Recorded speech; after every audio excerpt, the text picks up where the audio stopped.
तो हम चर्चा कर रहे हैं नवधा भक्ति के बारे में। 9 प्रकार से भगवान की भक्ति हो सकती है। किस किस को याद हो गया है कि नवधा भक्ति कौन है, क्या है? नए डिवोटीज में हाथ खड़ा करिए। नवधा भक्ति क्या क्या है, कौन कौन से अंग हैं नवधा भक्ति के? कोई सुनाना चाहेगा?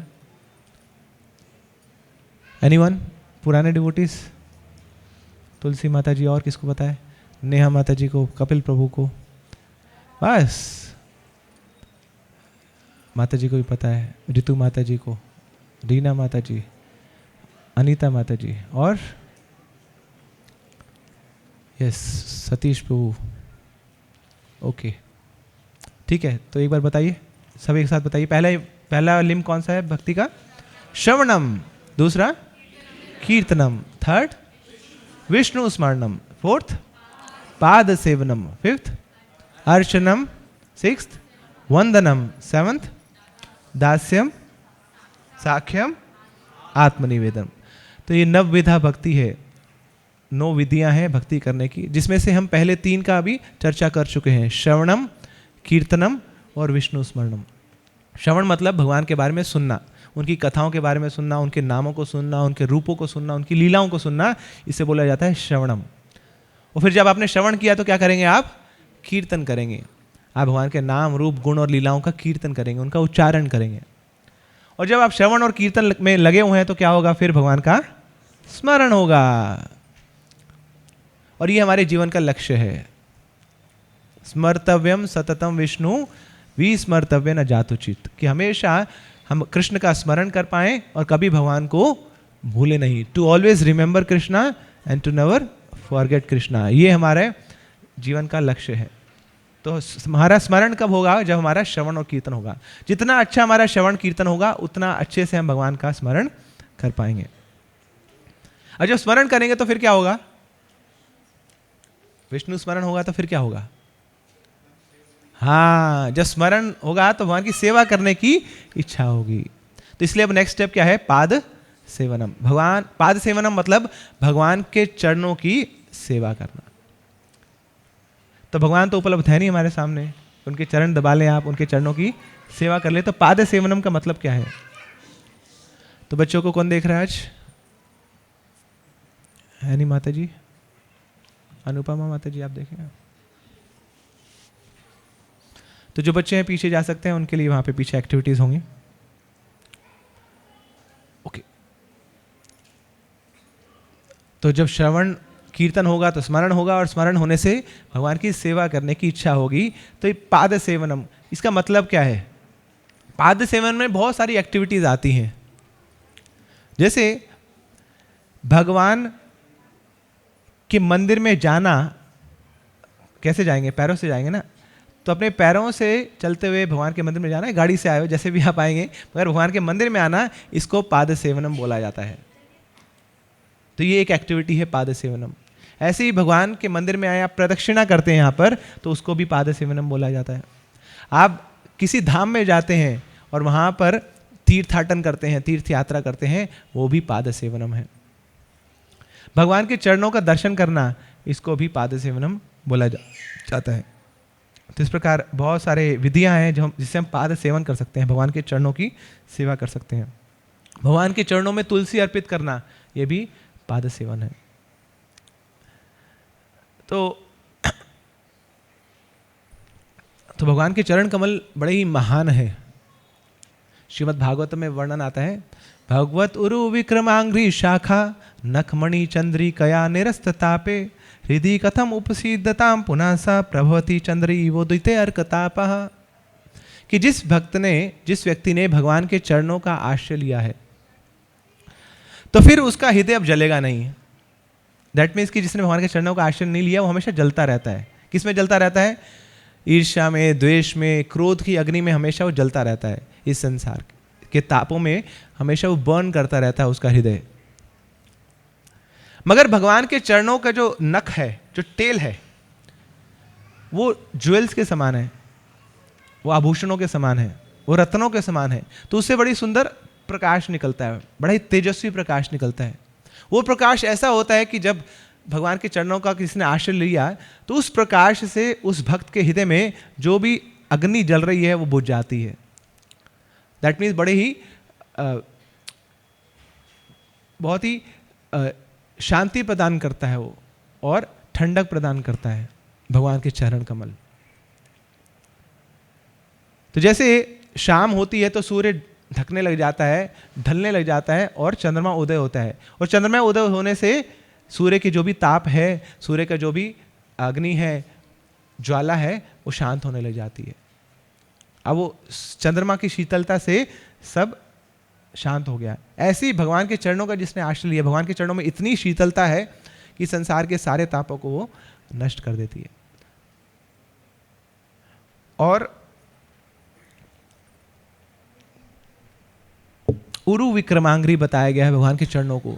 उरु विक्रमांग्री मतलब भगवान के चरणों ने बड़ी ही हीरोइक डीड्स करी हैं, बड़े बड़े कार्य किए हैं भगवान के चरणों ने। जब भगवान आए थे बोने के रूप में, कौन सा रूप था भगवान का? वामन देव, छोटे से थे। तो बलि महाराज को लगा रहे ये छोटा सा बालक आ गया, बोले मांगो, क्या मांगो मुझसे, मैं राजा हूं। क्या मांगा वामन देव ने? 3 पग जमीन दे दो। तो बलि महाराज बोलते मजाक कर रहे हो मेरे साथ, मैं राजा हूं, और राजा से तुम इतनी छोटी चीज मांग रहे हो। अब बहुत बड़े व्यक्ति के पास गए, जाके बोलते चवन्नी दे दो, तो उसका वो तो धिकार है ना। तो ऐसी बलि महाराज जो राजा है, और उनका साम्राज्य कहाँ कहाँ फैला हुआ था, वो बलि महाराज से 3 पग जमीन मांग रहे हो, छोटे से बोने। बलि महाराज बोल रहे मैं इसमें संतुष्ट हूँ। एक ब्राह्मण को जो उसको मिले उसमें संतुष्ट होना चाहिए। असंतुष्ट हो कुतो सुखम, और जो संतुष्ट नहीं हो वो सुखी कैसे हो सकता है? तो मैं इतने में संतुष्ट हूँ, मुझे इतना मिल जाए, that is sufficient for me. तो क्या किया, पहले नख से उन्होंने पूरी पृथ्वी को माप लिया, दूसरे अपने कदम से सारे लोगों को माप लिया, अब कोई जगह नहीं बची। तो तीसरा कदम कहाँ रखे? तो तीसरा कदम क्या बोला बलि महाराज ने, मैंने वचन तो दिया है तीसरा पग रखोगे आप तो मेरे सिर पर रख दो। तो जब दूसरा कदम रखा था तो भगवान के जो टो है वो टच हो गया ऊपर, जो ऊपरी सतह है इस पूरे लोकों की, 14 भुवनों की, वहां पे टच हो गया बस। तो टच होने से क्या हो गया? ब्लास्ट हो गया वहां पे। तो उस ब्लास्ट से एक होल बना, तो उसके ऊपर क्या है? विरजा नदी है, और फिर वहां पे कारण सागर है, और तो वहां से गंगा फ्लो करने लग गई, भगवान के चरणों का जो अमृत है वो फ्लो करने लग गया। तो ऐसे हैं भगवान के चरण कमल कि हल्का सा कहीं टच हो जाए तो हीरोइक डीड्स उससे होती हैं। और भगवान के चरण कमल ऐसे हैं कि जब ये मथुरा में पड़े तो वहाँ पर एक हाथी था, उसका नाम था कुवल्यापीड़ हाथी, बड़ा ही भयंकर था। कंस अलग अलग राक्षसों को भेजा था, मगर अब उसने सीधा हाथी को भेज दिया। बोले वैसे तो ये बच्चा मारा नहीं जाएगा, हाथी को भेजता हूँ। तो हजारों हाथियों का बल था उसमें। तो वहाँ ने क्या किया, उठा के बस जैसे उस हाथी सामने आया, एक हल्की सी किक मारी उसको, वो पता नहीं कहाँ जाके कंस के सीधा महल में जाके गिरा वो हाथी, और पूरा खून खून हो गया। तो these are heroic deeds of Krishna's lotus feet. तो जब हम बात करते हैं चरण कमल, कमल की बात क्यों करते हैं हम, सॉरी चरणों की बात क्यों करते हैं हम? एक्चुअली में जब भी पैर की बात होती है तो पैर क्या है? पैर शरीर का सबसे निचला हिस्सा है और सबसे गंदा हिस्सा होता है। कहीं पे भी जाते हैं तो सबसे पहले क्या करते हैं? अपने पैर धोते हैं, because that is the lowest and the dirtiest portion of the body.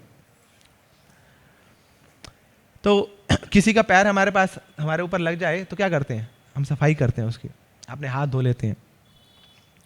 और हम करना क्या चाहते हैं? अपने पैरों को दूसरों के ऊपर रखना चाहते हैं, दूसरों के ऊपर अपना अधिकार जमाना चाहते हैं। दूसरे के पैर आए तो हाथ साफ कर लेंगे, मगर अपने पैरों को दूसरों के ऊपर जमाना चाहते हैं। इसको बोलते हैं to lord it over the material nature.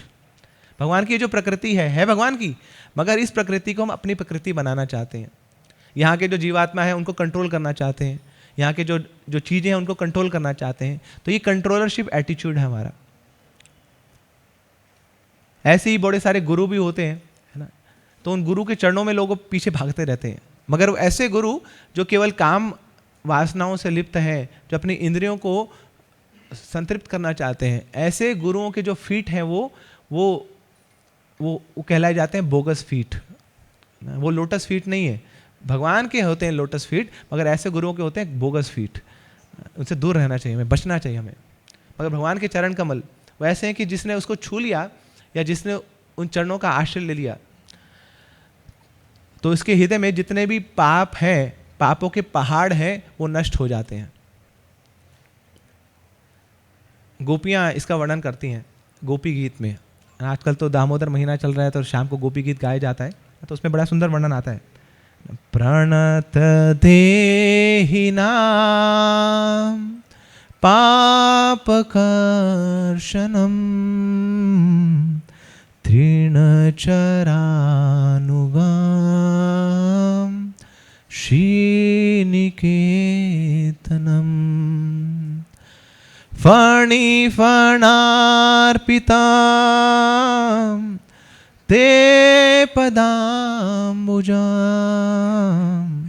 क्रीणुकुचेषु न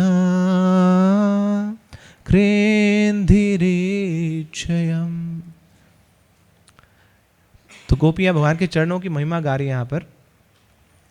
प्रणत देहि नाम पापकर्षणम, कि जिसने आपके चरणों का आश्रय ले लिया है तो क्या होगा, उसके हृदय के अंदर पापों के जो पहाड़ है वो पाउडर बन जाएंगे। ऐसा ब्लास्ट होगा उनका, वो पाउडर बन जाएंगे। पाउडर को क्या फूंक मारो उड़ जाता है वो। पहाड़ को आप हिला भी नहीं सकते हैं, मगर पाउडर को फूंक मारने से ही खत्म हो जाता है, वो नष्ट हो जाता है। तो ऐसे ही पापों के जो पहाड़ हैं वो फूंक मारने से ही सब नष्ट हो जाएंगे। तृण चरानुगम, तो आपके चरण कहाँ पे हैं? ऐसे वन में जहाँ पे गैया घास चरती हैं। तो तृण चर अनुगम, जो गाय है वो किसके पीछे है? वो तिनके के पीछे होती है। और भगवान किसके पीछे हैं? भगवान उस गाय के पीछे हैं जो तिनके के पीछे है। तो भगवान के चरण कमल पूरे ब्रज में फैले होते हैं। तो गोपियां वर्णन कर रहे हैं कि भगवान ऐसे चरण कमलों की हम आशा करते हैं जो चरण कमल गैया के पीछे हैं। बड़े बड़े देवी देवता उन चरणों को हासिल नहीं कर पाए, मगर आपने क्या किया, ये जो पापी कालिया है, फणी फणार्पितम है ना, जिसके बड़े सारे फण हैं, उसके फणों पे आप नृत्य कर रहे हैं। आपके चरण कमल उसके पापी कालिया के सिर पे पड़े हैं, जो चरण कमल बड़े बड़े देवी देवता हासिल नहीं कर पाए हैं। तो ये भगवान के चरणों की महानता यहाँ पर बताई गई है। और देवी देवता, ब्रह्मा शिवजी जैसे देवी देवता भी भगवान के चरणों का आश्रय लेना चाहते हैं। तो हमारे गौड़ीय वैष्णव संप्रदाय में तो बहुत महत्वपूर्ण है ये जो, जब हम चरणों की बात करते हैं। क्यों? क्योंकि दास की जगह तो कहाँ पे होती है? चरणों में होती है। गोपी भर्तु पद कमल्यो दास दासानुदास। तो हम भगवान के दास नहीं बनना चाहते हैं, भगवान के दास बनना चाहते हैं। तो दास कहाँ पे रहता है? चरणों में रहता है, वहीं पे वर्शिप करता है अपने स्वामी की। तो इसलिए हमारे लिए तो चरण कमल बड़े महत्वपूर्ण हैं। रुक्मिणी मैया भी भगवान के चरणों की महिमा का गान करती हैं। उनका विवाह, वो चाहती हैं कि मेरा विवाह हो जाए भगवान कृष्ण से, मगर उधर भाई है रुक्मी जो उनका विवाह जरासंध से कराना चाहता है, शिशुपाल से। तो रुक्मिणी बोलती हैं कि नहीं, भगवान से प्रार्थना करती हैं कि बेशक आप 100 जन्म मुझे इसी पीड़ा में सहन करने दो, मुझे पीड़ित अवस्था में रहने दो, मगर मैं किसी और से विवाह नहीं कर सकती। मुझे तो केवल आपके चरणों का आश्रय चाहिए। और अगर आपके चरण कमल नहीं होंगे तो मैं अपने आप को मेंटेन कैसे कर पाऊंगी ना। तभी उसकी स्मृति में ही मैं 100 जन्म पीड़ाएं सहन कर लूंगी, मगर फाइनली मेरा जो डेस्टिनेशन है वो आपके चरण कमल है। तो बड़े बड़े देवी देवता भी भगवान के चरणों का आश्रय लेना चाहते हैं। कुंती महारानी बताती हैं कि आपके चरण कमल कैसे हैं। आपके चरण कमल हैं कमल के समान, इसलिए चरण कमल ही लिखा जाता है। कमल के समान है आपके चरण। और तो और भगवान के केवल चरण नहीं, भगवान के नयन भी कमल जैसे हैं, भगवान का मुख भी कमल जैसा है, भगवान के जो हस्त हैं वो कमल जैसे हैं। नमो पंकज नाभाय नमो पंकज मालिने नमो पंकज नेत्राय नमस्ते पंकजांगरे। नमो पंकज नाभाय, आपकी नाभि पंकज जैसी है, कमल जैसी है। नमो पंकज मालिने, आपने माला कौन सी पहनी हुई है? पंकज माला पहनी हुई है, कमल की माला पहनी हुई है। नमो पंकज नेत्राय, ना आपके जो नेत्र है, कमल का फूल का जो दल होता है बड़ा बड़ा होता है ना, बहुत विशाल होता है। ऐसे ही भगवान आपकी जो आंखें हैं बड़ी विशाल हैं। भगवान की आंखें बताई गई हैं कि उनके कानों तक जाती हैं। ये सच लॉन्ग आइज कि यहाँ तक, बहुत दूर तक उनके नयन हैं, बड़े लंबे लंबे, बड़े विशाल, तो सब जगह देख पाते हो ना। हम तो केवल यहाँ सामने देखते हैं, इधर क्या हो रहा है नहीं पता होगा, मगर Krishna's eyes he can see everywhere ना। तो ऐसे ऐसे घूम लेती हैं हर जगह। नमो पंकज नेत्राय नमस्ते पंकजाग्रे। तो ऐसे भगवान को मैं प्रणाम करती हूँ जिनके जो चरण हैं वो भी पंकज के समान हो, कमल के समान है। कमल के समान है, कमल नहीं है ना। कोई बोलते हैं कि कमल से कोई इसकी संज्ञा दी गई है। एक्चुअली आप देखेंगे कि भौतिक संसार में कमल से अच्छी कोई चीज है नहीं। तो जो बेस्ट यहाँ पे है ना वो है कमल, इसलिए भगवान के चरणों की संज्ञा कमल से करी गई। ऐसे नहीं कि भगवान के चरण कमल जैसे हैं, कमल से कितने ही और सॉफ्ट हैं, कितने ही और सुंदर हैं, बट क्योंकि यहाँ पे कोई और चीज़ मिलती नहीं है इतनी सुंदर, तो इसलिए बेस्ट ऑफ द वर्स्ट वो यहाँ पे उस संज्ञा दी जाती है भगवान के चरणों को। मुकुंद माला स्तोत्र एक ग्रंथ है राजा कुलशेखर के द्वारा उसमें लिखित प्रार्थनाएं हैं। तो उसमें बड़ा एक सुंदर श्लोक आता है, मेरे पीछे आप दोहराइए। कृष्ण त्वदीय पद पंकज पंकजरांते, मेरे पीछे दोहराइए दोबारा से। कृष्ण त्वदीय पद पंकज पंजरांते, अदेव में विशतु मानस राजहंसा, प्राण प्रयाण समये कफवात पित्त,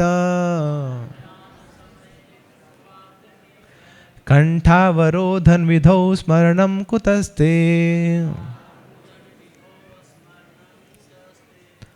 तो यहाँ महाराज कुलशेखर प्रार्थना कर रहे हैं कि जैसे राजहंस होता है, राजहंस क्या करता है, समुद्र में तालाब में तैरता है, फिर वहाँ पे कमल की बड़ी सारी शाखाएं हैं, उनमें जाके उसके पैर फंस जाते हैं, उसके जो भी दल हैं कमल के नीचे वाले उसमें वो फंस जाता है, उसके भंवर जाल में फंस जाता है। तो यहाँ महाराज कुलशेखर यही प्रार्थना कर रहे हैं कि भगवान मैं क्या करूँ, मेरे भी जो नेत्र हैं, मेरे भी जो विचार हैं आपके चरणों में ऐसे फंस जाएं उसके भंवर जाल में कि मैं कहीं बाहर निकल ना पाऊँ। कि मेरा मन रूपी जो भंवर है ये भागता रहता है इधर उधर, मगर इस भंवरे को मुझे कहाँ फंसाना है, आपके चरण कमल रूपी चरणों में इनको डालना है। तो मैं ये कब चाहता हूँ, ये अभी चाहता हूँ, बाद में नहीं। क्यों? क्योंकि अंत समय में क्या होगा, कंठावरोधन ना, कंठ तो अवरुद्ध हो जाएगा। सुबह शिक्षास्त्र में पढ़ते हैं ना, अवरुद्धया गिरा, है ना। तो भगवान के नामों से तो अवरुद्ध नहीं होगा, मगर कफ वात और पित्त से तो जरूर हो जाएगा हमारा कंठ अवरुद्ध हो जाएगा, गला एकदम भरा होगा, जकड़ा होगा जब अंत समय आएगा। ये लिखा है ना, प्राण प्रयाण समय, जब प्राणों का प्रयाण का समय आएगा, कफ वात पित्त, पूरा शरीर कफ वात और पित्त से भरा होगा। कंठावरोधन विधो स्मरणम कुतस्ते, उस समय कैसे स्मरण होगा भगवान आपका। यहाँ पे हल्की सी ना एक सुई चुभ जाती है तो मुंह से कैसी आवाजें आती हैं, बड़े सुंदर सुंदर संस्कृत के श्लोक निकाल देते, ओ शिट ना, गाली दे देते दूसरों को। सोचिए जब मृत्यु होगी, मृत्यु के समय कितना दुख होगा, कितना कष्ट होगा, 40,000 बिच्छू एक साथ काट रहे हो, उस समय क्या भगवान का स्मरण होगा हमसे? हल्की छोटी मोटी जब यहाँ विपत्तियाँ आती हैं तब एकदम भूचाल आ जाता है हमारे लाइफ में, हिल जाते हैं अंदर से, अपना आपा खो बैठते हैं हम लोग, याद नहीं रहता कि हम कहाँ हैं, किस स्थिति में, किससे बात कर रहे हैं, सब भूल जाते हैं। अब बस वो गुस्सा है, वो पीड़ा है, वही चल रहा है अंदर। तो यही बता रहे हैं महाराज कुलशेखर कि उस समय जब अंतिम समय आएगा, प्राण प्रयाण कर रहे होंगे, आपका स्मरण नहीं हो पाएगा, मैं अभी करना चाहता हूँ। अभी मैं क्या हूँ, राजहंस की बाती, मेरा जो मन रूपी जो भंवरा है आपके चरणों के स्मरण में वो फंस जाए वहाँ पर। और भगवान के चरण कमल कैसे हैं, यद पाद पंकज पलाश विलास भक्त्या कर्माशयम ग्रथितम उद्ग्रहन्ति संता, कि आपके चरण कमल कैसे हैं भगवान, कि कर्माशयम ग्रथितम, कि बड़े बड़े जन्मों से मैं बड़े सारे पाप में कर्म कर रहा हूँ और उन सबका फल मुझे भोगना पड़ेगा। तो ये एक ग्रंथि बन गई है, कर्माशयम ग्रथितम, एक गांठ बन गई है मेरे कर्मों की, जो मैं जिससे निकल नहीं पा रहा हूँ। मगर अगर मैं आपके चरणों का आश्रय ले लेता हूं तो ये क्या होगा, गांठ कट जाएगी। गांठ को कभी खोला नहीं जाता, बड़ा मुश्किल होता है ना। एक ऐसी कसी सी गांठ आपने बांध दी है तो उसको खोल पाना बड़ा मुश्किल है। कई बार वो जनेऊ पहनते हैं तो ऐसे फंस जाता हूँ अंदर ही अंदर, जितना खोले उतना ज़्यादा फंसता रहता है, फिर उसको छोड़ना पड़ता है, नहीं लेना पड़ता है। तो ऐसे ही आपने आपके हमारे कर्मों का जो फल का जो रिएक्शन है वो ऐसे ही हमें इतना गूंद के फंसा देता है बीच में, उससे निकल नहीं पाते हम, तो उसको काटना पड़ता है। तो आपके चरण कमल का जिसने आश्रय लिया है तो उसके सारे कर्म बंधन बड़े प्यार से कट जाते हैं।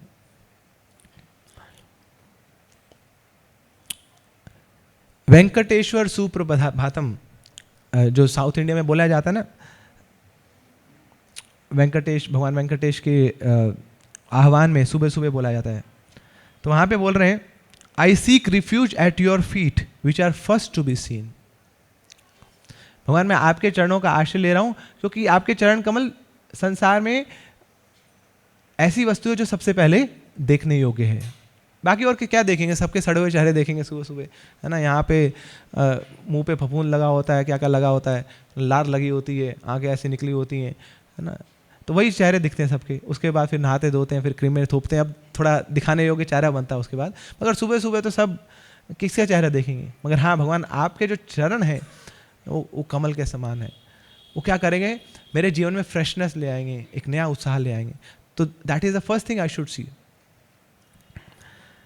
दे are like nectar from breast of mother. माता के स्तनों से जो अमृत निकलता है, आपके चरण कमल का दर्शन करने से ऐसा ही अमृत फ्लो करता है। और आपके चरण ऐसे हैं कि उसको किसी की भी चीज के साथ कंपेयर नहीं किया जा सकता, वो अतुलनीय है। जैसे बताया जाता है श्री रामचंद्र जी के चरण कितने सुंदर हैं। श्री रामचंद्र के चरण इतने सुंदर हैं, इतने सुंदर हैं, कितने सुंदर हैं, श्री रामचंद्र जी के चरणों जैसे इतने सुंदर हैं। कैसे कंपैरिजन करेंगे, कोई और है ही नहीं साथ में कोई वेट डालने वाला। एक साइड तो आपने डाल दिया, मगर दूसरी साइड किसका वेट डालेंगे। तो कितने सुंदर है भगवान रामचंद्र के चरण, भगवान रामचंद्र जी के चरणों जितने, अतुलनीय है। सकृन मनः कृष्ण पदार विंध्यो निवेशितम तद्गुण राग यैरइह। तो जिन्होंने भगवान के चरणों का पूर्ण रूप से आश्रय लिया है तो अपने सारे पाप कर्मों से वो मुक्त हो जाते हैं। क्यों? क्योंकि उन्होंने बिल्कुल सही रास्ता चुन लिया है ना। इवन सपनों में भी ऐसे लोगों के सपनों में भी कभी यमराज का दर्शन नहीं होता है इन लोगों को, जिन्होंने भगवान के चरणों का आश्रय लिया है। तो बड़े बड़े महिषी लोग भगवान के चरणों का आश्रय लेने के लिए हमेशा तैयार रहते हैं। तभी हम भगवान के चरणों की बात कर रहे हैं। इसका मतलब क्या है ना, किसे बोला जाता है भगवान के चरण? क्योंकि चरण तो सामने हमें दिखते नहीं है, तो हम कैसे सेवा कर सकते हैं, कैसे हम पाद सेवन कर सकते हैं भगवान के चरणों का? तो श्रील प्रभुपाद बताते हैं कि जो व्यक्ति भगवान के चरणों के दर्शन का आदी नहीं हुआ, वो कभी भगवान के मुखमंडल के दर्शन करने का योग्य नहीं बनेगा। तो सबसे पहले हमें अपनी स्थिति जाननी पड़ेगी कि हमारी स्थिति क्या है। हमारी स्थिति भगवान का मुखमंडल का दर्शन करना नहीं है, हमारी स्थिति है भगवान के चरणों का आश्रय लेना। That is our position. इसलिए बोला जाता है कि जब भगवान के दर्शन करें तो कहां से शुरू करना चाहिए? उनके चरणों से। हम सीधा एकदम उनका मुखमंडल का दर्शन करना चाहते हैं, ऐसा नहीं कोई अपराध है, पहली नज़र में आप दर्शन कर सकते हैं उनका, बट उसके बाद से दोबारा से हमें उनके चरणों से शुरू करना चाहिए, क्योंकि वो हमारी स्थिति है। दास को अपनी स्थिति समझ जाएगा तो खुश रहेगा।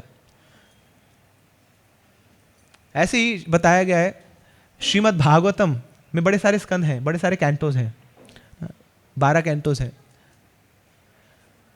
मगर जो भगवान की लीलाएं हैं, भगवान की बाल लीलाएं और भी बहुत सारी लीलाएं, वो श्रीमद् भागवतम के 10वें स्कंद में आती हैं। वो 10वां स्कंद भगवान का मुखमंडल बताया गया है। तो कई लोग क्या करते हैं, सीधा ही रास लीला पे जंप कर लेते हैं। भगवान की रास लीला हम सुनेंगे जी ना, भगवान की गोपियों के साथ लीला सुनेंगे जो 10वें स्कंद में आती हैं। तो प्रभुपाद जी बताते हैं सीधा मुख का दर्शन करने का प्रयास मत करो, पहले कैंटो से शुरू करो ना, जो भगवान के चरण कमल हैं वहाँ से दर्शन करने का प्रयास करो, तो फिर भगवान का मुखमंडल का दर्शन करने के योग्य भी आप बन जाएंगे। तो योग्यता अर्जित करनी है हमें। कैसे? अपने आप को दास मानकर।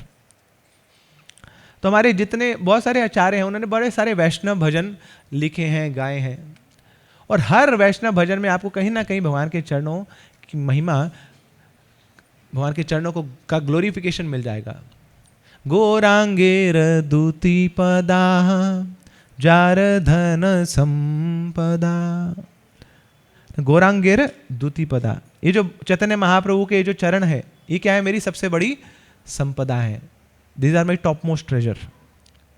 निताई पद कमल कोटि चंद्र सुशीतल, जे छायाए जगत जुड़ाए, जे छायाए जगत जुड़ाए। निताई पद कमल, नित्यानंद प्रभु के जो चरण कमल है क्या है, कोटि चंद्र सुशीतला, वो कैसे हैं, हजारों हजारों चंद्रमाओं के किरणों के समान है। दैट मीन्स इतनी शीतलता प्रदान करते हैं नित्यानंद प्रभु के चरण कमल। कौन है नित्यानंद प्रभु? बलराम जी। गौरांग महाप्रभु कौन है? कृष्ण। तो ऐसी कृष्ण और बलराम के चरण कमल इतने महान हैं, इसलिए हम लोग जाते हैं ब्रज में। ब्रज में क्यों जाते हैं?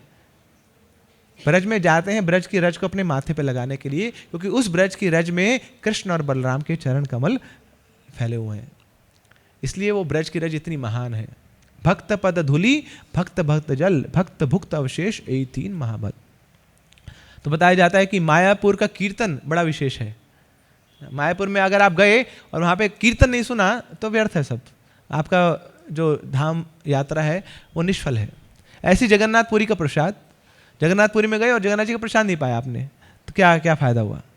और ऐसे ही वृंदावन की रज, वृंदावन के रज में महान गुण है, क्योंकि कृष्ण बलराम के चरण चिन्ह वहां पर पड़े हुए हैं। एक बड़ा सुंदर भजन है, कृष्ण देव भवंतम वंदे, अभी क्लास के बाद हम इसको गाएंगे। कृष्ण देव भवंतम वंदे, मन मानस मधुकर अर्पया निज पद, पद पंकज मकरंदे। कि क्या है, मैं एक भंवरे के समान हूं। भंवरे को क्या चाहिए? उसको फूलों की सुगंध चाहिए, मगर सुगंध कहाँ आती है? कमल पे आती है। तो आपके चरण कमल ऐसे हैं, बड़े सुगंधित हैं। तो ओ रूप गोस्वामी भजन लिख रहे हैं कि ओ कृष्णा, मुझे आप ऐसे भंवरों के समान बना दो जो हमेशा आपके पैर के जो चरण कमल है बस उसके आसपास ही मंडराता रहे। मुझे कहीं वो कुछ और खाने नहीं जाना, कुछ और पीने नहीं जाना, मुझे और कुछ नहीं चाहिए, मुझे बस ये सुगंध इतनी भा गई है, मैं इन्हीं के आसपास ही मंडराना चाहता हूँ। भक्तिविनोद ठाकुर भजन में बताते हैं, भूलिया तुम्हारे संसारे आसिया पे नानाविध व्यथा, तुम्हारे चरणे आसिया चियामी बोली बो दुखेर कथा।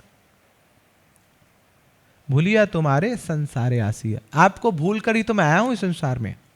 और क्या हुआ है? पे नानाविध व्यथा, इसी कारण, यही कारण है कि मुझे इतने सारे व्यथाओं का सामना करना पड़ा है, इतने सारे दुखों को मुझे सहन करना पड़ रहा है।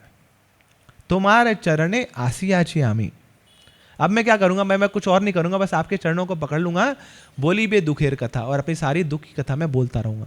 उससे क्या होगा? मेरे सर अंदर के जितने भी अनर्थ हैं सब नष्ट हो जाएंगे।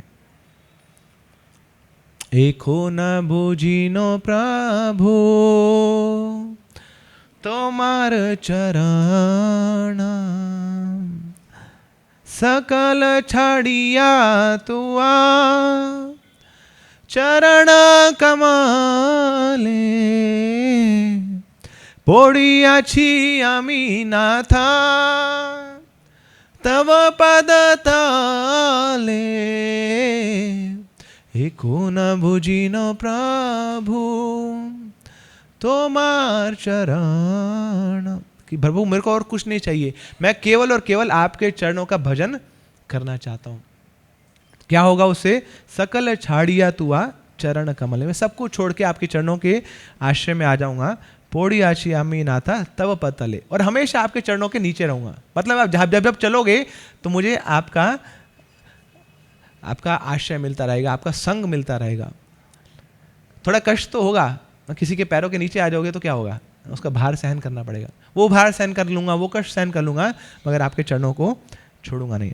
गोपीनाथ আমার ভরসা তুমি, তোমার চরণে लोइनु शरण तुम्हार किंकर आमी गोपीनाथ, कि हे गोपीनाथ मैं तो आपका किंकर हूं। किंकर मतलब दास हूं, आपके पैर का पत्थर हूं ना, आप ही मेरा एकमात्र भरोसा है ना।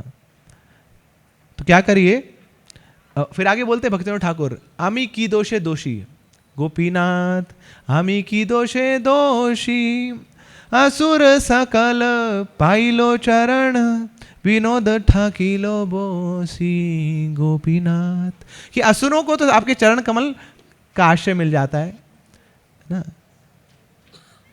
वो तृणावर्त है, आप उसके सिर के ऊपर चढ़ गए, वो आपको ऊपर ले गया, तूफान के रूप में आया था तृणावर्त। कालिया के फनों पे आप नाच कर रहे हैं, वो धेनु का असुर आया था, उसको धुलत्ती मार दी अपने आपने ना, अपने पैर अपने किक मारी तो कहाँ जाके गिरा वो। तो सारे असुरों को आपके चरणों का आश्रय मिल रहा है, मगर मेरे अंदर क्या दोष है कि आप मुझे अपने चरणों का आश्रय नहीं दे रहे हैं। ये भक्तिविनोद ठाकुर इस प्रकार लालसा में ही प्रार्थना कर रहे हैं। मानस देहो गेहो जो कीचु मोर, हर पीलु तू या पदे नंद किशोर। मानस देहो गेहो, कि भगवान मेरा जो कुछ भी है, जो भी कुछ, जो किछु मोर, अर्पिलु तू या पदे, मैं आपके चरणों में अर्पित करता हूं। ऐसी एक और भजन है बड़ा ही सुंदर, सर्वस्व तुम्हार बोसिया शुइया तोमार चरण चिंती बो सतत आमी, नाचिते नाचिते निकटे जाइबो जा खूना डाकी बे तुम्ही। भगवान मैं क्या बन जाऊंगा, मैं आपका कुत्ता बनना चाहता हूं, आपका पालतू कुत्ता बनना चाहता हूं। कौन बोल रहे हैं, कौन बोल रहे हैं? भक्तिविनोद ठाकुर। जिन लोगों को पता नहीं है, भक्तिविनोद ठाकुर हमारे एक बहुत ही महान आचार्य हुए हैं हमारी परंपरा के। शिला प्रभुपाद जानते हैं आप सब लोग? शिला प्रभुपाद जी के गुरु महाराज हैं भक्ति सिद्धांत महाराज, और उनके पिताजी हैं शिला भक्तिविनोद ठाकुर। उनको सप्तम गोस्वामी बोला जाता है। बहुत ही महान महानुभाव है वो, महाजन है, भक्ति में बहुत प्रगाढ़ है। तो उन्होंने बड़े सुंदर सुंदर भजन लिखे हैं, उसमें से एक ही भजन है कि क्या हूँ मैं आपका कुत्ता हूँ। इतनी विनम्रता में बोल रहे हैं, I am just your pet dog, बसिया शुइया तुम्हारे चरण। मैं क्या करूँगा, हमेशा आपके चरणों के पास बैठा रहूँगा। चिंतीबो सतत आमी, और हमेशा आपका चिंतन करता रहूँगा, आपके बारे में सोचता रहूँगा। नाचिते नाचिते निकलते जाइबो, कि जैसे ही आप बुलाओगे टॉमी, तो मैं दौड़ दौड़ के जाऊँगा और आपके पास आ जाऊँगा। Yes sir, how can I serve you. तब मैं आपका कुत्ता हूँ, पालतू कुत्ता हूँ, मुझे जैसे आप करना चाहो, जहाँ भेजना चाहो, आई एम रेडी। नाचते नाचते आपके पास पहुँचूंगा। तो ऐसे ही हम सबको क्या बनना है, भगवान का कुत्ता बनना है। थोड़ा आपको अजीब सा लग रहा होगा ना, बट ये बहुत बड़ी उपाधि है, भगवान का कुत्ता ना। जैसे हम लोग कंठी माला पहनते हैं ना, ये क्या है, जैसे कुत्ते के गले में पट्टा पहन डाला जाता है ना, वो पालतू कहलाता है। ऐसे ही हम भगवान के पालतू तब कहलाएंगे जब ये भगवान का ये पट्टा डाल लेंगे। तुलसी महारानी का पट्टा डाल दिया अब हमने, भगवान अब हम आपके हैं ना, we are loyal to you. अब हमें किसी देवी देवता के पास जाने की आवश्यकता नहीं है, हमें किसी और बाबा के पास, ज्योतिष के पास जाने की आवश्यकता नहीं है। हमने आपका आश्रय लिया है, हम तो आपके हैं, हम बिक गए हैं आपसे। आप जैसा हमसे कराना चाहें हम वो करेंगे। तो ये भाव हमें जागृत करना है, भक्तिविनोद ठाकुर इस भजन से मैं बता रहे हैं। तब हम थोड़ा प्रैक्टिकल बातें करते हैं। अभी तक तो हमने भगवान के चरणों की महानता के बारे में जाना, कितने महान है, कितने हीरोइक हैं भगवान के चरण कमल, कितने बड़े बड़े कार्य उन्होंने किए हैं। बड़े बड़े देवी देवता भगवान के चरणों का आश्रय लेना चाहते हैं, अपने सिर पर उन चरणों की रज को रखना चाहते हैं। मगर प्रैक्टिकली इन चरणों का हमारे लिए मतलब क्या है? एक्चुअली में ये जो चरण है ये तुच्छता का प्रतीक है, ये हीनता का प्रतीक है, ये दीनता का प्रतीक है, ये विनम्रता दर्शाते हैं। कुचल दूंगा तुझे पैर के नीचे, मतलब बहुत बहुत छोटा है तू मेरे से, बड़ी बड़ी बातें कर रहा है, दबा दूंगा अभी तेरे को, गाड़ दूंगा अंदर पैरों तले। तो क्या मतलब है? I am very fallen. तो पाद सेवनम का असली मतलब है कि अपने हृदय में विनम्रता को कल्टीवेट करना, हम्बल बनना। That is the real meaning of पाद सेवनम। तो कैसे हम हम्बल बन सकते हैं? बताया जाता है तदीय नाम तदीय उपासनम, शिव जी पार्वती को बोलते हैं कि संसार में बहुत सारी भजनीय वस्तुएं हैं, वर्शिपेबल ऑब्जेक्ट्स हैं। आराधनम सर्वेशम विष्णुराराधनम परम तस्मात् परतरम देवी तदीय नाम समर्चनम। आराधनम सर्वेशम, सारी आराधनाओं में सबसे सर्वोत्तम आराधना कौन सी है? विष्णु आराधनम, भगवान श्री कृष्ण विष्णु की आराधना करना सबसे बड़ी आराधना है। उससे बड़ी आराधना नहीं है कुछ। मगर इससे भी बड़ी एक आराधना है, वो क्या है? तदीय नाम समर्चनम, कि भगवान से जुड़ी हुई जो चीजें हैं, जो वस्तुएं हैं, जो व्यक्ति हैं, उनकी पूजा अर्चना करना, ये भगवान से भी बड़ा है। दैट मीन्स वैष्णवों की सेवा, वो वैष्णव जो भगवान को बहुत प्रिय है, वैष्णव सेवा भी पाद सेवन कहलाती है। भगवान के भक्तों की आप सेवा कर रहे हैं, वो भी पाद सेवनम है, उसको बोलते हैं तदीय उपासनम। अब भगवान के भक्तों की सेवा कैसे कर सकते हैं हम? ऐसे नहीं कि भगवान के भक्तों के चरण को पीछे पकड़ना भी हमें, इसमें बहुत शक्ति है, शक्ति बहुत है भगवान के भक्तों के चरणों में। भक्त पद धूलि, भक्त पद जल, भक्त भुक्त अवशेष, यही तीन महाबल। आपको भक्ति में बहुत जल्दी से आगे बढ़ना है तो ये तीन चीजों का आश्रय ले लीजिए। भक्तों के पद की धूलि, भक्तों के पद, भक्तों के जब आप चरणों का अभिषेक करते हैं उससे जो जल निकलता है चरणामृत, उसको ग्रहण कर लीजिए। और भक्त भुक्त अवशेष, भगवान के भक्तों ने जो भोजन पा लिया है, जो प्रसाद पा लिया है, उसमें जो बच जाता है उसको स्वीकार करना, उसमें बहुत शक्ति है। यही तीन महाबल।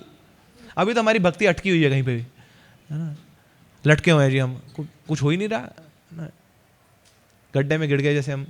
मगर अब उसको आगे बढ़ना है, आगे बढ़ाना है। आगे बढ़ाने का तरीका क्या है? इन तीन चीजों का आश्रय लेना। एक भक्त थे, कालिदास था नाम उनका, रघुनाथ दास गोस्वामी के अंकल थे वो। रघुनाथ दास गोस्वामी षट गोस्वामी में से एक है। वो कालिदास वो वाला नहीं, वो अभिज्ञान शकुंतलम वाला नहीं, मेघदूत वाला नहीं, ये रघुनाथ दास गोस्वामी के अंकल हैं। तो क्या करते थे? वैष्णवों की सेवा के प्रति उनकी बहुत रुचि थी। चैतन्य महाप्रभु पुरी में थे और बंगाल से भक्त आते थे हर साल जगन्नाथपुरी में रथ यात्रा के समय। जगन्नाथ जी के दर्शन करना चाहते थे, रथ यात्रा में भाग लेना चाहते थे, मगर मेन पर्पस क्या होता था? चैतन्य महाप्रभु का दर्शन करना। तो ये कालिदास अपने साथ बड़े सारे उपहार लेके आते थे, स्पेशली मैंगोज लेके आते थे। भक्तों को बड़ा पसंद है आम, है ना। भक्त लोग क्या करते हैं? बेस्ट चीज मांगते हैं हमेशा, है ना। तो सारे जो देवता देवी देवता उसमें जो सबसे टॉप मोस्ट है ना, वो कौन है? देवा नाम अच्युतो यथा, जो अच्युत है भगवान श्री कृष्ण, उनकी पूजा करेंगे। पुराना नाम इदम तथा, पुराणों में जो टॉप मोस्ट है श्रीमद् भागवतम पढ़ेंगे तो बेस्ट प्रसाद पाएंगे, बेस्ट व्यक्ति की पूजा करेंगे, बेस्ट मंदिर में आएंगे, और ऐसे ही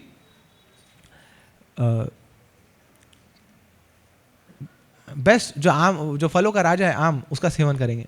तो कालिदास आम लेके आते थे, तो आम देते थे भक्तों को। उसके बाद भक्त लोगों ने आम खाया, आम चूस लिया, उसकी जो गुठली है फिर वो लेने आते थे। तो कई बार तो वो गुठली मिल जाती थी उनको, तो वो उच्चिष्ट रेमनेंट्स वो खाते थे। अब डिवोटीज को धीरे धीरे पता लगने लग गया कि अरे ये तो हमारा जूठा खाता है, तो फिर छुपाने लगे।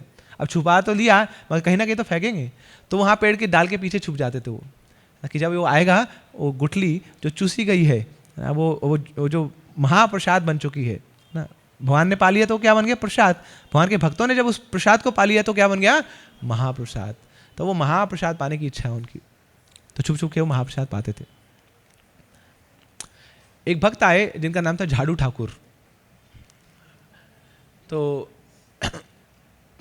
उनकी सेवा करना चाहते थे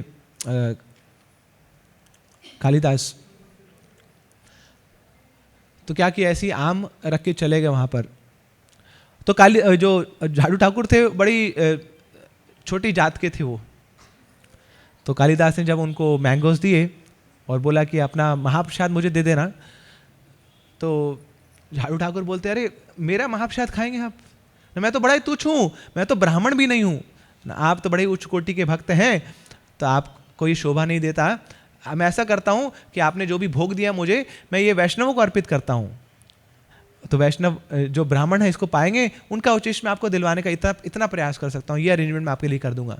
मगर कालिदास बोलते नहीं, मुझे तो आप ही का महाप्रसाद चाहिए। तो he was very determined to get remnants of devotees, क्योंकि उसमें बहुत शक्ति है। तो ये है तदीय उपासनम, भक्तों की सेवा, वैष्णवों की सेवा। भगवान इससे बहुत ज़्यादा प्रसन्न होते हैं। तो पाद सेवन मतलब अपने आप को बहुत ही तुच्छ मानना। तृणादपि सुनीचेन तरोरपि सहिष्णुना अमानिना मान देना कीर्तनीय सदा हरि। अपने आप को तृण से भी नीचा मानना। तिनका कहाँ पे रहता है? सड़क पे रहता है। सब लोग आते हैं, अपना पैर रखते जाते हैं, उसको तिनका वहीं रहता है, सब सहन करता है। ऐसे ही जब हम भक्ति में आते हैं तो हमें सहन करना है। अपने वेगों को तो सहन करना ही है, काम क्रोध लोभ मोह उनको तो सहन करना ही, साथ में ये जो भक्त हैं जिनके साथ हम बैठे हैं इनको भी सहन करना है। हो सकता है कि मेरी सारी इच्छाएं पूर्ण ना हो, जो मैं चाहता हूँ, जो मैं आइडियाज़ दे रहा हूँ वो माने ना जाएं, मगर उसके बाद भी मुझे सहन करना है।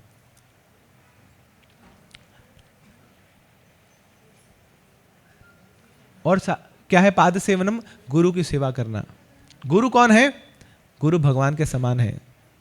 भगवान स्वयं बताते हैं, मेरे पीछे आप दोहराइए, आचार्यम माम विजानियात ना अवमन्येत करहिचित। आचार्यम माम विजानियात, भगवान बोलते हैं कि ये जो आचार्य हैं, जो गुरु हैं, उनको मेरे समान मानो। ना अवमन्येत करहिचित, उनको साधारण मनुष्य मत समझ लेना। तो ये भी तदीय वस्तु है। गुरु भगवान के उत्तराधिकारी हैं, भगवान के रिप्रेजेंटेटिव हैं। तो गुरु की सेवा करना भी क्या कहलाता है? पाद सेवन कहलाता है। गुरु की सेवा, वैष्णवों की सेवा, ये पाद सेवन कहलाता है। गुरु क्या है? गुरु भगवान से जुड़ा हुआ है। जैसे लोहे को आप आग में डालें तो क्या बन जाएगा? लोहे थोड़े समय में आग बन जाएगा, आग की क्वालिटी उस लोहे में आ जाएगी। ऐसी गुरु हमेशा भगवान की सेवा में लगे हुए हैं। तो भगवान तो क्या है ना, वो तो ज्वाला के समान है। तो ऐसी उस अग्नि में गुरु हैं, भगवान कृष्ण की भक्ति में। तो वही गुण गुरु भी स्वीकार कर पाते हैं। तो इसलिए गुरु का हमें आश्रय लेना चाहिए, गुरु का हमें सेवा में लगना चाहिए। तो ये भी पाद सेवन कहलाता है। अम्बरीश महाराज का बड़ा सुंदर उदाहरण आता है। अम्बरीश महाराज ने क्या किया? अपनी सारी इंद्रियां भगवान की सेवा में लगाई, मगर सबसे पहले अपने मन को भगवान के चरणों में लगाया। सर्वे मनः कृष्ण पदारविंदयो, सर्वे मनः कृष्ण पदारविंदयो। सबसे पहले अपने मन को कृष्ण की, भगवान श्री कृष्ण के चरणों की सेवा में लगाया। और क्या किया? वचांसी वैकुंठ गुणानुवर्णनम, अपने मुख से भगवान के गुणों का वर्णन किया। करौ हरेर मंदिर मार्जनेशु, और अपने हाथों से मंदिर का मार्जन किया, मंदिर की सफाई की। तो ये सब क्या कहलाया जाता है? पाद सेवनम। मुकुंद लिंगाने दर्शने दर्शो, और जो मुकुंद है, उनके जो लिंग है, उनका जो मंदिर है, उनका जो विग्रह है, उसका दर्शन करना भी पाद सेवन कहलाता है। इस प्रकार बड़ी सारी विधियां हैं जिससे हम भगवान के चरणों की सेवा हम कर सकते हैं, पाद सेवन कर सकते हैं। तो अल्टीमेटली हमें जानना है कि हमें भगवान के चरणों का आश्रय लेना है। उसका मतलब है हमें भगवान के भक्तों का आश्रय लेना है। और भगवान के भक्तों का आश्रय लेने का मतलब उनके जो दिए हुए आदेश हैं, उनके जो दिए हुए इंस्ट्रक्शंस हैं, उसको फॉलो करना है। क्योंकि ना तो भगवान के चरण हमारे पास अवेलेबल हैं, और भक्त अपने चरण हमें देता नहीं है कि उनके चरणों को हम दबा लें, उनके चरणों को हम छू लें। ना इस्कॉन में तो कोई आपको चरण को छूने देगा नहीं। तो फिर कैसे हम चरणों का आश्रय लेंगे? उनके मुख से निकले हुए जो वचन हैं उनको फॉलो करके हम पाद सेवन कर सकते हैं। That means following the instructions of Guru and Vaishnavas. भगवान और भगवान के भक्तों और गुरु के आदेशों का पालन करना हमारे लिए वो भी पाद सेवन है। तो जो सबसे प्रमुख मीनिंग है पाद सेवन का,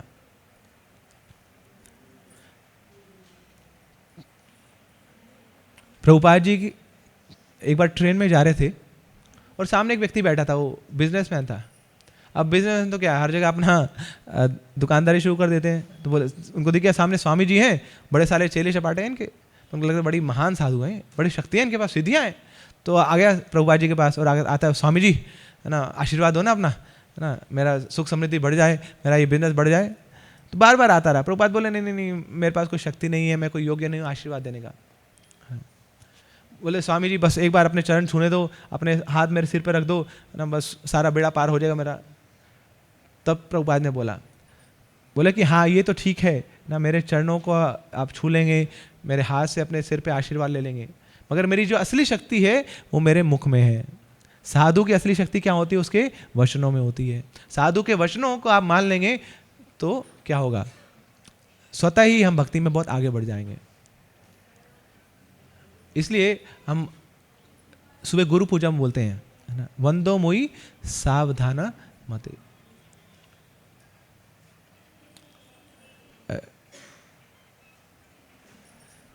श्री गुरु चरणा पद्मा केवल भक्ति सद्मा, वंदो मुई सावधान माते। श्री गुरु चरण पद्मा, ये जो गुरु के चरण है, केवल भक्ति सद्मा, ये क्या देते हैं? ये भक्ति देते हैं। इसलिए गुरु के चरणों के लिए पास अगर आप आ रहे हैं तो केवल भक्ति की आकांक्षा लेके आइए। मगर कैसे अप्रोच करना गुरु के चरणों को? वंदो मुई सावधान माते, बड़ी सावधानी से, बड़ी सिंसियरिटी से। दैट मीन्स गुरु के मुख से निकले हुए जो वचन है उसको बड़ी सिंसियरली हमें फॉलो करना है। फिर देखिए स्वतः ही हम भक्ति में कितनी आगे बढ़ जाएंगे। दिव्य ज्ञान हृदय प्रकाशिता, भगवान का जो ज्ञान है, भगवान का जो प्रेम है हमारे हृदय में प्रकाशित होगा।